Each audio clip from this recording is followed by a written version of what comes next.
আজকে চলে গেছিলাম একটি অন্যরকম খেলা দেখতে। সেটা তোমরা দেখেই বুঝতে পারছো যে নতুন রকমের খেলা। দেখো কত মানুষও দেখতে এসেছিল, আর সেখানে তো বসেছিল সারি সারি খাবারের দোকান। আর আমি কিন্তু প্রথমেই গেলাম বলতে পারো। তো চলো আজকে ভিডিওটা প্রথম থেকেই শুরু করছি, জানি তোমাদেরও জানতে ইচ্ছে করছে। তো সকালে রেডি হয়ে আজকে কিন্তু চলে গেছিলো নন্দিতাদির বাড়ি। হ্যাঁ, ও একটু জোরই করেছিল যে আসিস আমাদের বাড়ির এখানে কিন্তু নৌকা প্রতিযোগিতা বা কে আগে যেতে পারে, যাই হোক কিছু একটা হবে, খেলা হচ্ছে। প্রথমে না বলাতে ও একটু রাগ করেছিল। তো তারপরে আমি ওকে বলেছিলাম ঠিক আছে যাব, আমাকে মাংস ভাত করে খাওয়াবে তো যাবো। ও বলেছে ঠিক আছে তাই খাওয়াবো, কিন্তু তুই আসিস, তোরা আসিস তাহলে আমিও যেতে পারবো। তো সেই মতো গিয়ে দেখি ও তো বেচারি রান্না বান্না করে বাসন কাসন মাজছে। আমরা দুপুরবেলাতেই গেছিলাম, খেলাটা ছিল দুপুরবেলাতেই। প্রথমেই তো ওদের বাড়িতে চলে এসেছিলাম আমরা, খাওয়া দাওয়া করে তারপরেই যাবার। এখানে দেখো আমরা সবাই মিলে একসাথে বসে আড্ডা মারছিলাম। আসলে সবাই মিলে থাকলে যেটা হয় আর কি। তারপরে খাওয়া দাওয়া কমপ্লিট করে রেডি হয়েই বেরিয়ে পড়েছিলাম, কারণ খেলা প্রায় শুরু হয়ে গেছিলো। আর আমরা ছিলাম লেট, অলরেডি অনেকটাই লেট ছিলাম, কিন্তু গিয়ে দেখি অনেকক্ষণ আমাদের দাঁড়িয়ে থাকতে হয়েছিল।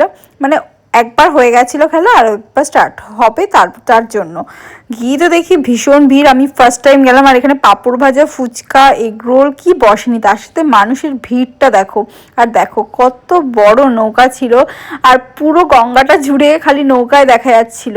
আর এখানে দেখো কি সুন্দর একটা জিনিস, যেখানে সমস্ত রকম ভীম টিম ছিল। তারপরে কিন্তু স্টার্ট হয়ে গেল সেই নৌকা প্রতিযোগিতাটা, কে কত আগে যেতে পারে। এক একটা নৌকায় কতগুলো মানুষ রয়েছে সেটা বুঝতেই পারছো দেখে, কে আগে যেতে পারে কে পরে যেতে পারে এই নিয়ে ভীষণ ভালো লাগছিল। আমি প্রথম গেলাম, শুনেছি এর আগেও যে হয়, কিন্তু কখনো যাওয়া হয়নি। আজকে বলতে পারো নদিয়াদের জন্য যাওয়া হয়েছে, মানে ও এতবার করে বলেছে সেই জন্যে আর কি গেছি। তারপরে সেইটা দেখার পরে আমরা চলে গেছিলাম একটু গুপ্তিপাড়া ঘাটে।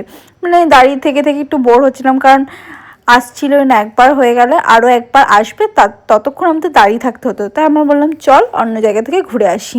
আর এখানে দেখো আমি, নন্দিয়াদি, অনু, বুন, বিট্টু জানাবো সবাই এসেছিলাম। তারপরে কিন্তু আমরা একটা স্কুটিতে 4 জন উঠে চলে গেছিলাম গুপ্তিপাড়ায়। না প্রথমে ডিসাইড করতে পারিনি কোথায় যাব, পরে ভাবলাম যে চলো একটু গুপ্তিপাড়ার দিকেই যাওয়া যাক, যেহেতু বিকেল টাইম, আর বিকেলবেলা টাইমে না গঙ্গার দিকে যেতে খুব ভালো লাগে। আর গুপ্তিপাড়ে এসে দেখি এখানেও তো ভালোই ভিড় রয়েছে এবং খাবারের দোকানে বসেছে। আর কদবেল মাখা, শীতকালে কদবেল মাখা কার কার ভালো লাগে একটু কমেন্ট করে জানিও। কিন্তু খাবার খেয়ে আসার পরেও লোভ না সামলাতে পেরে কদবেল মাখা নিয়ে নিয়েছিলাম। এখানে তো অনুর সাথে ওই লোকটা একটু কথায় ঝামেলাই লেগে গেছিলো। যাই হোক তারপরে কিন্তু চলে এসেছিলাম 2 টাকার সিঙ্গাড়া খেতে। 2টো করে সিঙ্গাড়া খেয়ে তারপর নন্দিয়াদিকে বাড়ি পৌঁছে দিয়ে আমরাও কিন্তু বাড়ি চলে এসলাম। টাটা।